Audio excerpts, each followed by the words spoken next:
सभी भाई बहनों को जय यीशु। आज हम पवित्र हृदय की ओर जाएंगे, पाक दिल की ओर जाएंगे। जैसे जैसे मैं पाक हृदय यानी पवित्र हृदय के बारे में सोचती हूँ और मैं उस स्वरूप को देखती हूँ, पिक्चर को देखती हूँ पाक हृदय की, तो मुझे बहुत सुकून मिलता है। तो मैंने सोचा कि चलो आज मैं आपसे ये शेयर करना चाहती हूँ कि किस तरह पवित्र हृदय यानी सेक्रेड हार्ट, पाक दिल हमारे जीवन में काम करते हैं। प्रभु का पाक दिल हमारे जीवन में काम करता है। ऐसे ही चर्च में हम सब इकट्ठे थे, तो एक बहन बहुत डिस्टर्ब थी, वो मेरे पास आई। उन्होंने कहा, सिस्टर मैं अपने जीवन में बहुत निराश हूँ। फिर मैं शांति से उसकी सारे दिल की जो दुख थे उनको मैंने सुना, किंतु उन्होंने कुछ और भी ऐड किया। उन्होंने कहा, सिस्टर आपके आने से पहले मैं एक फादर जी के पास गई थी, मैंने सब कुछ बताया उनको और उन्होंने मुझे कहा कि आप अपने दुखों को प्रभु के हृदय में उड़ेल दो। आप अपने दुखों को प्रभु के पाक हृदय में छिपा दो। आप अपने दुखों को, अपनी परेशानियों को अर्पित कर दो यीशु के हृदय में। कहती कि मैंने 2-3 दिन लिए और मैं अपने घर गई, मैंने घर सफाई किया और पाक हृदय के सामने मैंने दिया जलाया, पाक हृदय की पिक्चर के सामने दिया जलाया और मैंने प्रभु की हाजिरी का अनुभव किया कि यीशु तो सचमुच मेरे घर में विराजमान है, तो इस घर में हाजिर है। मैं अपने हर एक दुख को, कहती मैंने बोल बोल के एक एक दुख को यीशु के सामने रखा और अंत में मुझे एक सुकून मिला। और वो सुकून क्या था कि मेरे सारे दुख दर्द दूर हो गए। तो मैंने जब उसकी गवाही को सुना मुझे बहुत अच्छा लगा और मैंने कहा, ठीक है बहन, आप हमारे लिए भी प्रार्थना करो, हमारी कलीसिया के लिए प्रार्थना करो, ताकि सभी लोग इसी तरह से पाक हृदय यानी कि पवित्र हृदय की भक्ति में आगे बढ़ते जाएं। तो जैसे जैसे मैं उसको सुन रही थी तो मेरे हृदय में एक आवाज आई कि इसके साथ और कुछ भी शेयर करें। तो मैंने बताया कि किस तरह से संत मेरी मार्गरेट को पवित्र हृदय यानी कि यीशु के पवित्र हृदय का ज्ञान मिला। प्रभु ने उसे दर्शन दिया और कहा, संत मार्गरेट को कहा, मेरे हृदय की ओर देख। मेरा हृदय समस्त संसार के लिए प्यार की आग से जलता है। मैं सबका इंतजार करता हूँ। और संत मार्गरेट को कहता है, इस डिवोशन को यानी इस भक्ति को फैलाओ, सबको बताओ। और वो बहन बहुत ही खुशी के साथ सुन रही थी कि आगे सिस्टर क्या बताने वाली है। तो संत मार्गरेट को यीशु कहता है, बहुत सारे लोग हैं जो मेरे हृदय को प्यार करते हैं, जो मेरे हृदय में छिपते हैं, जो मेरे हृदय में आकर मेरी शांति का अनुभव करते हैं, किंतु बहुत सारे ऐसे लोग हैं जो मेरे हृदय को, मेरे पवित्र हृदय की प्यार को, मेरे पवित्र हृदय की क्षमा को, मेरे पवित्र हृदय की उदारता को नहीं जानते हैं। कहते हैं, मार्गरेट मेरे हृदय को देख, इस हृदय के प्रेम को अपने हृदय में ले और सारी दुनिया को बता दो कि मैं एक उदार दिल का ईश्वर हूँ। तो मार्गरेट मेरी बड़े प्यार और भक्ति से यीशु को देखती है और उनकी आज्ञा का पालन करने के लिए प्रभु से वादा करती है। तो आओ हम एक क्षण के लिए अपनी आंखों को बंद करें और जहाँ भी इस समय हम बैठे हैं हम शांत हो जाएं और प्रभु के पवित्र हृदय की ओर ध्यान दें। हम प्रभु के पवित्र हृदय की स्तुति आराधना करें। हे पवित्र हृदय, प्रभु यीशु के पवित्र हृदय, मैं तेरी आराधना करती हूँ। हे प्रभु यीशु के पवित्र हृदय, मैं तेरी स्तुति करती हूँ। हे प्रभु यीशु के पवित्र हृदय, मैं तेरी आराधना करती हूँ। हे प्रभु यीशु के पवित्र हृदय, मैं तुझ पर श्रद्धा रखती हूँ। जिस तरह मार्गरेट मेरी ने तुझ पर श्रद्धा रखी, उसने प्रभु तेरे पवित्र हृदय की भक्ति को सारी दुनिया में फैलाने के लिए वादा किया। आज मैं भी तुझसे वादा करती हूँ कि मैं भी तेरी भक्ति को सब लोगों तक पहुँचा सकूँ, सब लोगों को बता सकूँ कि तू कितना अच्छा, कितना महान, कितना उदार हृदय का है, जो मुझे प्यार करता है, मेरी हर परेशानी को दूर करता है और मुझे सब कठिनाइयों से मुझे दूर करता है, मेरी मुश्किलों का हल करता है। हे पवित्र हृदय, मैं तेरी आराधना, मैं तेरी स्तुति, मैं तेरी महिमा करती हूँ। Hallelujah, hallelujah, hallelujah, hallelujah, hallelujah. प्रभु यीशु के पवित्र हृदय, मैं तुझे प्यार करती हूँ। प्रभु यीशु के पवित्र हृदय, आज के दिन मैं हर परेशानी तेरे हृदय में अर्पित करती हूँ। मैं अपने जीवन की हर कठिनाई तेरे हृदय में अर्पित करती हूँ। मैं अपने परिवार को तेरे हृदय में अर्पित करती हूँ। प्रभु, मैं अपने परिवार के सारे सदस्यों को तेरे हृदय में अर्पित करती हूँ। Hallelujah, hallelujah, hallelujah. प्रभु तेरी शांति, प्रभु तेरा प्रेम, प्रभु तेरा हृदय जो आग से ज्वलित है, मेरे हृदय को अपनी आग से ज्वलित कर मुझे प्रकाश दे, ताकि मैं तेरे हृदय को जान सकूं, तुझे प्यार कर सकूं और तेरे इस भक्ति को दूसरों तक पहुंचा सकूं। Hallelujah, hallelujah, hallelujah.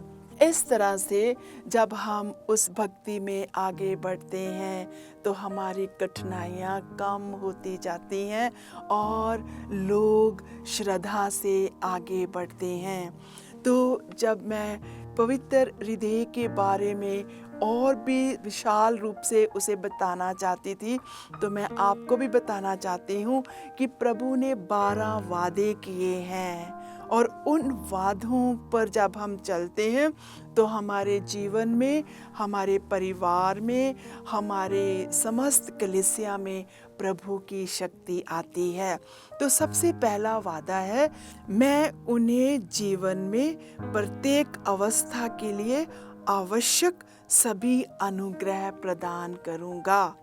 तो जब हम अपने घर में प्रभु के पाक हृदय की भक्ति करते हैं तो प्रभु कहते हैं, मैं उन्हें अनुग्रह प्रदान करूंगा। दूसरा वादा है, मैं उनके परिवारों में शांति स्थापित करूंगा।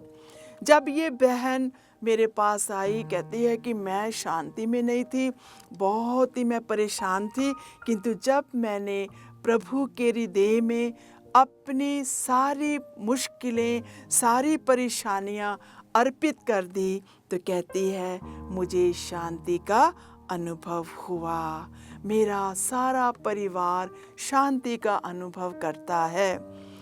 तीसरा वादा है, मैं उनकी पीड़ाओं में उन्हें सांत्वना दूंगा। तो जब हम प्रभु के पवित्र हृदय में आशा रखते हैं तो प्रभु हमें क्या करता है, हमारी हर पीड़ा में, हमारे हर दुख में हमें सांत्वना देता है। चौथा वादा है, कहते हैं खासकर मृत्यु के दौरान मैं उनकी सुरक्षित शरण बनूंगा। तो जब हम पवित्र हृदय के पास हैं, श्रद्धा के साथ अपने आप को अर्पित करते हैं, तो वादा प्रभु का कहता है, मैं उन्हें सुरक्षित शरण दूंगा, मैं उन्हें प्रकोप से, मैं उन्हें शैतान की जलती हुई आग से बचाऊंगा और वे मेरी शरण में सुरक्षित बने रहेंगे। पांचवा वादा है, मैं उनके सभी कार्यों में भरपूर आशीर्वाद दूंगा। देखो ये प्रभु का वादा है। प्रभु कहता है जो मेरे डिवोशन को, जो मेरी भक्ति को फैलाएगा, जो घर में बैठकर मेरे हृदय पर विश्वास करेगा, मैं उनके सभी कार्यों में भरपूर आशीर्वाद दूंगा। तो आओ आज हम अपने सभी कार्यों को प्रभु को समर्पित करें और प्रभु से कहें, प्रभु मेरे कार्य में आशीर्वाद दे। खास करके हम अपने बच्चों के लिए दुआ करें, या अपने जीवन साथी के लिए जिनके पास काम नहीं है।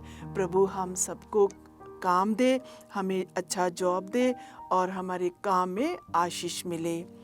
6वां वादा है, मेरे हृदय में पापी लोग अनंत दया के स्रोत पाएंगे। कहते हैं कि जब पापी हृदय प्रभु के पास आते हैं और प्रभु में श्रद्धा रखते हैं तो वे दया का अनुभव करेंगे। आओ जो हम सुन रहे हैं, अगर हमारे जीवन में पाप है, हम पाप की हालात में हैं, हम प्रभु को नहीं जानते हैं, किंतु जब ये वचन सुनते हैं तो हम अपने सभी पापों को यीशु के हृदय में रखें, तो मैं विश्वास करती हूँ कि आज हम प्रभु की दया का अनुभव करेंगे। प्रभु का 7वां वादा है, सारी उदासीन आत्माएं उत्साहित हो जाएंगी। जब हम प्रभु के प्रज्वलित हृदय के पास जाते हैं, हम अपनी उदास आत्मा को प्रभु के हृदय में समर्पण करते हैं, तो कहते हैं प्रभु का जलता हुआ दिल, प्रभु का प्रेम भरा हुआ दिल उस आत्मा को उत्साहित बनाएगा। 8वां वादा है, जो उत्सुक आत्माएं पवित्रता और पूर्णता में तेजी से बढ़ेंगी। जो आत्माएं सचमुच में हर रोज प्रार्थना में आगे हैं, जो पवित्र हृदय को मानते हैं, उस भक्ति में लीन रहते हैं, कहते हैं वे और भी उत्सुक बनेंगे, और भी वे पवित्र बनेंगे, और वो पूर्णता में तेजी से आगे बढ़ेंगे।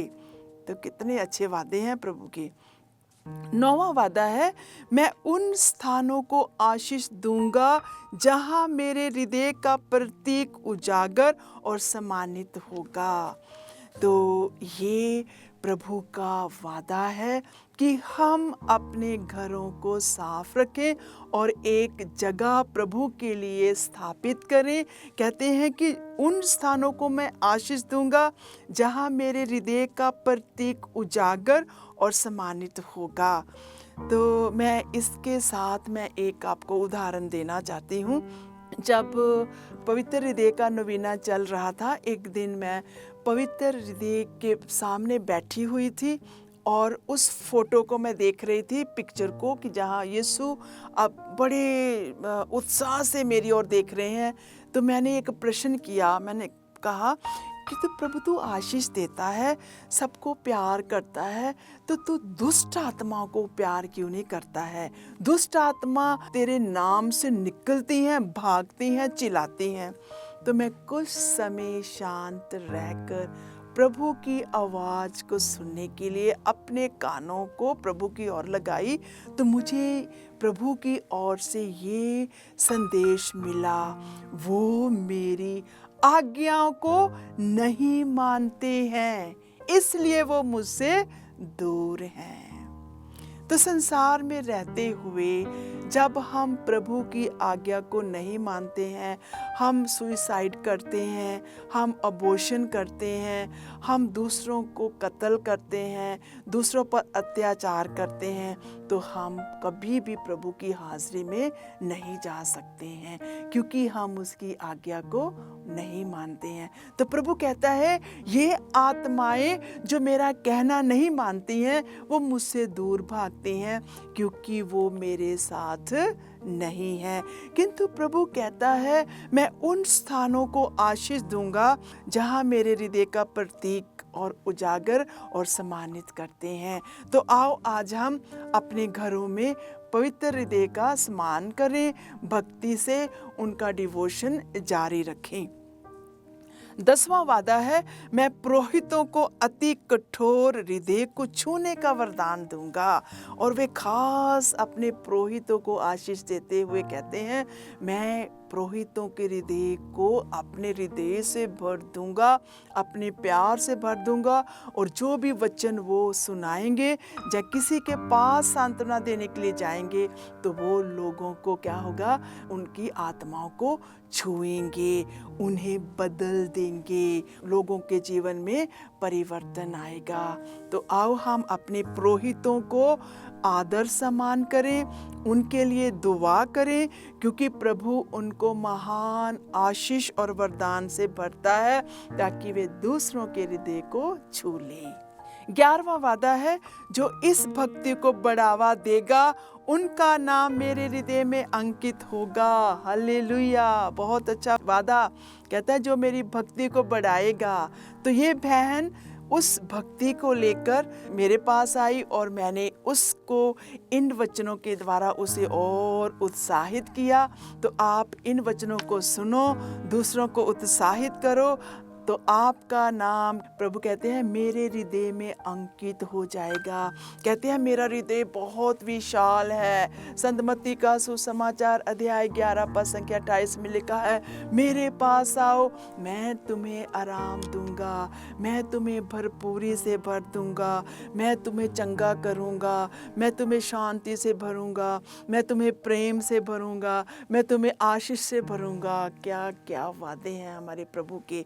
आओ हम इस भक्ति को फैलाएं। और 12वां वादा है, मेरे हृदय की आध्यात्मिक दया से मैं वादा करता हूं कि जो लोग लगातार 9 महीने के हर पहले शुक्रवार को मिसा में भाग लेकर परम प्रसाद स्वीकार करेंगे, वे लोग मेरे शक्तिमान प्रेम को अपने अंतिम पलों में धीरज पाएंगे। वे मेरे निरादर में नहीं मरेंगे, ना ही परम प्रसाद स्वीकार किए बिना मेरे पवित्र हृदय की छत्र छाया उनके अंतिम पलों में बनी रहेगी। तो ये बहुत अच्छा वादा है प्रभु का। कहते हैं 9 महीने के हर पहले शुक्रवार को जब हम मिसा चढ़ाते हैं, तो प्रभु हमें बहुत सारी आशीषों से भरपूर करेगा। वे कहते हैं वे कभी भी निरादर से नहीं मरेंगे, मैं उनका साथ दूंगा, वे परम प्रसाद के बिना नहीं मरेंगे, मेरी छत्र छाया उनके साथ हमेशा बनी रहेगी। मैं यहाँ पे एक छोटा सा उदाहरण देना चाहती हूँ। मैंने देखा कि मेरे जो पिताजी हैं वो प्रभु को बहुत प्यार करते थे। जब वो उनके अंतिम क्षण आए तो फादर जी खुद प्रभु परम प्रसाद लेकर उनको दिए, तो और उन्होंने अपनी आंखों से आंसू बहाते हुए उस पवित्र परम प्रसाद को ग्रहण किया। प्रभु यीशु को धन्यवाद देते हुए उन्होंने अपनी जान प्रभु को दे दी। और मैं यहाँ पे ये विश्वास करती हूँ कि वे वचन पढ़ते थे, रोज वचन पढ़ते थे, प्रार्थना करते थे और मिसा में भाग लेते थे। तो आओ हम भी मिसा में भाग लें, यीशु को स्वीकार करें और उसके प्रेम को अनुभव करने के लिए हम सदा सदा सदा आगे बढ़ते जाएं। अभी मैं आपको बताना चाहती हूँ, प्रभु यीशु ने संत मार्गरेट को कहा, पवित्र हृदय के 3 हथियार दिए। कहते हैं जो आध्यात्मिक विकास के लिए बढ़ावा देंगे, वो है प्रार्थना, उपवास और दान। कहते हैं कि जब हम ये तीनों हथियार अपने पास रखते हैं तो हम प्रभु के प्रेम में आगे बढ़ते हैं। जब हम प्रार्थना करते हैं तो हम पवित्र हृदय में हैं, हम भक्ति को व्यक्त करते हैं, मार्गदर्शन करते हैं और आशीर्वाद प्राप्त करते हैं। यानी जब हम प्रार्थना करते हैं, और प्रभु यीशु ने कहा 1 घंटा रात को मेरी आराधना करो, मेरे साथ बने रहो। खास करके प्रभु याद दिलाते हैं कि मैं गतसमनी बाग में किस तरह से तुम लोगों के लिए मैंने संघर्ष किया, प्रार्थना किया। जब तुम 1 घंटा मेरे साथ व्यतीत करोगे तो तुम्हें शांति मिलेगी। तो दूसरा है उपवास। तो शुक्रवार को उपवास करना ताकि हम आत्म अनुशासन और त्याग में आगे बढ़ें। तो जब हम उपवास करते हैं, हम पवित्र हृदय से जुड़ते हैं और ईश्वर के साथ हमारा गहरा संबंध बनता है। जब हम दान देते हैं तो हम दूसरों की ज़रूरत में हम काम आते हैं। तो ये कब होता है? ये तीनों चीज़ें, प्रार्थना, उपवास और दान में हम कैसे बढ़ते हैं? जब हम पवित्र हृदय की भक्ति में बढ़ते हैं, जब हम प्रभु के 12 वादों पर चलते हैं और 12 वादों को हम अपने जीवन में लागू करते हैं। और ये 3 जो हथियार हैं वो हैं आध्यात्मिक उन्नति के लिए। कैसे? प्रार्थना द्वारा, उपवास द्वारा और दान द्वारा। और जो मैं अभी आपको बताने वाली हूँ वो है आध्यात्मिक युद्ध के लिए हथियार, यानी पवित्रता और मन परिवर्तन के लिए ये हथियार इस्तेमाल किए जाते हैं। और वो कौन से हथियार हैं? पहला हथियार है एक नाजुक अंतःकरण, एक नाजुक अंतःकरण और थोड़ी सी गलती के प्रति गहरा द्वेष और पीड़ा। प्रभु यीशु कहते हैं, Jesus said, I am Holi, holiness I teach. जरा सा भी दाग बर्दाश्त नहीं कर सकता। हृदय की सरलता और शुद्ध हृदय से काम करो। वो प्रभु यीशु संत मार्गरेट को कहते हैं कि मैं जरा सा भी दाग बर्दाश्त नहीं कर सकता। तुम्हें पवित्र बनना है, तुम्हें पवित्रता का जीवन जीना है। तो पहला हथियार क्या है? हमारा जो कॉन्शियस है वो बहुत नाजुक होना चाहिए। उस कॉन्शियस में किसी भी तरह का पाप नहीं होना है। हर रोज हमें अपने कॉन्शियस यानी अंतःकरण को क्या करना है? पवित्र करना है। प्रभु कहते हैं मैं जरा सा भी दाग बर्दाश्त नहीं कर सकता। और दूसरा हथियार है आज्ञाकारिता। कोई भी काम अपनी इच्छा से नहीं करना। यीशु संत मार्गरेट को कहता है कोई भी काम अपनी इच्छा से नहीं करना, हर काम सुपीरियर की इच्छा के मुताबिक करना। कहते हैं कि मुझे अपनी सोच से, त्याग तपस्या से खुश करने की मत सोच, अपनी इच्छा को सुपीरियर की इच्छा के अनुसार झुकाओ। तो जो दूसरा हथियार है वो है आज्ञाकारिता। संत मार्गरेट कहते हैं कि कभी कभी वो बहुत ज़्यादा त्याग तपस्या करती थी बिना अपने सुपीरियर को बताए। तो प्रभु कहते हैं जो भी तूने करना है अपने सुपीरियर यानी जो उनकी इंचार्ज है उसकी इच्छा के अनुसार करना है। अपनी सोच से कोई भी त्याग तपस्या करके मुझे प्रसन्न ना कर। तो जब मैंने ये तीनों हथियार जो आध्यात्मिक युद्ध के लिए हैं, थोड़ा सा मुझे भी कुछ अनुभव हुआ। यीशु कितनी सख्ती से उन हथियारों को मार्गरेट को देते हैं और कहते हैं कि ऐसा करो, तभी ही तुम मेरी पवित्रता में आगे बढ़ सकते हो, तभी तुम मेरी भक्ति को फैला सकते हो। और तीसरा हथियार है पवित्र क्रूस। कहते हैं कि संत मार्गरेट ने उस क्रूस पर बहुत सारे फ्लावर देखे, फूल देखे। और प्रभु यीशु कहते हैं इन फूलों को देखो और खुशी आनंदित हो। कहते हैं कि धीरे धीरे वो फ्लावर मुरझा गए और वहां पे कांटे रह गए। तो प्रभु कहते हैं कि तुम्हारा जीवन इस तरह से है, तुम्हारे आनंद में भी, तुम्हारे दुख में भी तुम्हें आनंद मनाना है और इस तरह अपने आध्यात्मिक युद्ध में आगे बढ़ना है। तो पहला हथियार क्या है? हमें पवित्र बनना है। दूसरा हथियार है आज्ञाकारी बनना है। तीसरा हथियार है हमें क्रूस को प्यार करना है। केवल फूलों को देख के आनंदित नहीं होना है, किंतु कांटों को देखकर भी आनंदित होकर अपना जीवन आनंद से व्यतीत करना है। आओ हम प्रार्थना करें। हे पिता ईश्वर, आज के सुंदर वचनों के लिए, वादों के लिए तेरा धन्यवाद करते हैं। हमें आनंद से भरपूर कर प्रभु, ताकि हम तेरे बेटे यीशु के पवित्र हृदय को प्यार कर सकें। उसके प्रेम को हम स्वीकार कर सकें और उस प्रेम की भक्ति को हम दूसरों तक फैला सकें। प्रभु, जिस तरह तूने संत मार्गरेट मेरी को प्यार किया, हमें भी प्रभु उस प्यार को अनुभव करने का प्रभु मौका अवसर दे, ताकि हम उस प्यार को अनुभव करते हुए हम उस प्यार का एहसास कर सकें और प्रभु तेरे पवित्र हृदय में अपनी हर कठिनाई, हर बीमारी, हर परेशानी अर्पित करते हुए खुशी और आनंद के साथ जी सकें। संत मार्गरेट मेरी, हमारे लिए प्रार्थना कर, ताकि हम तेरे समान आध्यात्मिक विकास में आगे बढ़ते रहें और आध्यात्मिक युद्ध के हथियारों को साथ लेते हुए प्रभु से प्रेम करते रहें। ये प्रार्थना करते हैं प्रभु यीशु के नाम से, आमीन।